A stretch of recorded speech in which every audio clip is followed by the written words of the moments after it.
মুখ্যমন্ত্রীদের সঙ্গে বৈঠক। জ্বালানি সংকটের আবহে কাল প্রধানমন্ত্রীর জরুরি বৈঠক। ডিটেইলস দেব আমাদের প্রতিনিধি জ্যোতির্ময় থেকে। জ্যোতির্ময়, দেখো, যে পরিস্থিতি এই মুহূর্তে তৈরি হয়েছে তাতে বারবার ধরে যে সম্ভাবনা উঠে আসছে যে কেন্দ্রীয় সরকার কোনো একটি বড় পদক্ষেপ করতে চলেছে। স্বয়ং প্রধানমন্ত্রী নরেন্দ্র মোদী তিনি লোকসভায় দাঁড়িয়ে বলেছেন, তিনি রাজ্যসভায় দাঁড়িয়ে বলেছেন যে কোভিড পরিস্থিতির মতো কঠোর সিদ্ধান্ত নেওয়া হতে পারে এবং এই সিদ্ধান্তের জন্য মানুষকে তৈরি থাকতে হবে এবং এই চ্যালেঞ্জ মোকাবিলার জন্য রাজ্যগুলোর ভূমিকা সবথেকে বেশি গুরুত্বপূর্ণ বলে রাজ্যসভায় দাঁড়িয়ে তিনি আগেই জানিয়ে দিয়েছেন। এবং তারপরেই ক্যাবিনেট কমিটি অন সিকিউরিটির অন্তর্গত যে মন্ত্রকগুলি রয়েছে, অর্থাৎ দেশের প্রথম সারির যে মন্ত্রীরা তারা প্রত্যেকে বিরোধী দলগুলোর সঙ্গে সর্বদলীয় বৈঠকে বসেন গতকাল।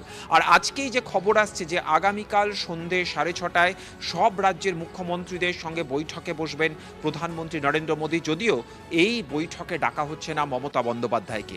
মূলত যে 5টি রাজ্যে ভোট রয়েছে সেই রাজ্যের মুখ্যমন্ত্রীদের এই বৈঠকে ডাকা হচ্ছে না, তার বদলে ভোটমুখী রাজ্যগুলিতে সেখানে যেহেতু নির্বাচন বিধি লাগু রয়েছে সেই কারণের জন্য চিফ সেক্রেটারিদের ডাকা হচ্ছে। স্বাভাবিকভাবে মমতা বন্দ্যোপাধ্যায় এই বিষয়টিকে, অর্থাৎ যখন সারা দেশ জুড়ে একটি কঠোর সিদ্ধান্ত আরোপিত হতে যাচ্ছে তখন তার সঙ্গে কোনো আলোচনা না করেই সেই সিদ্ধান্ত বলবৎ হওয়াকে তিনি কোন রাজনৈতিক দৃষ্টিভঙ্গি থেকে দেখবেন, আবার নতুন করে কোনো রাজনৈতিক সংঘাতের জন্ম দেয় কিনা আমাদের নজর যেমন সেদিকে থাকবে, সর্বোপরি যেদিকে নজর থাকবে যে দেশের অভিমুখ কোন দিকে যেতে চলেছে। অর্থাৎ আগামীকালের বৈঠকে মুখ্যমন্ত্রীদের সঙ্গে আলোচনার ক্ষেত্রে প্রধানমন্ত্রী কী নির্দেশ দেন, রাজ্যের ফিডব্যাক নেওয়ার পরে তিনি কি পদক্ষেপ করেন, আমাদের নজর